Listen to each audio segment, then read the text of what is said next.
Samantala, alinsunod sa utos ni Pangulong Ferdinand R. Marcos Jr. na tiyakin ang kaligtasan ng bawat pasahero ngayong undas, nagsagawa ang Department of Transportation ng random drug testing sa mga PUV at PUB drivers sa PTEX. Si Faith Santiago una sa balita. May karelyebo ka na? Opo, sir. Meron na?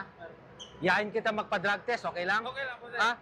Laban? Umabot sa 159 drivers ang sumailalim sa random drug test na isinagawa ng Department of Transportation o DOTR kasama ang iba't ibang mga ahensya sa Parañaque Integrated Terminal Exchange o PTEX. Ito'y upang matiyak na ligtas at may seguridad ang mga pasaherong babiyahe sa kani-kanilang probinsya ngayong undas. Bagamat halos lahat ay nagnegatibo, nagpositibo naman ang isang nagboluntaryong motorcycle driver sa inisyal na drug test nito. Bunsod niyan, pansamantalang kinuha ng LTO ang kanyang lisensya habang hinihintay ang resulta ng confirmatory test mula sa Philippine Drug Enforcement Agency o PDEA. Ayon kay Acting Secretary Lopez, kung magpositibo ang driver, agad nilang kakanselahin ang lisensya nito. Kaugnay niyan ay binigyang diin ng kalihim na gagawin nila ang random drug testing sa iba't ibang lugar, kahit hindi Semana Santa, Undas at Kapaskuhan. Iginiit din niya ang kahalagahan ng random drug testing sa mga long-haul travels, gayon din ang pagkakaroon ng kapalitan sa pagmamaneho para makapagpahinga ang driver.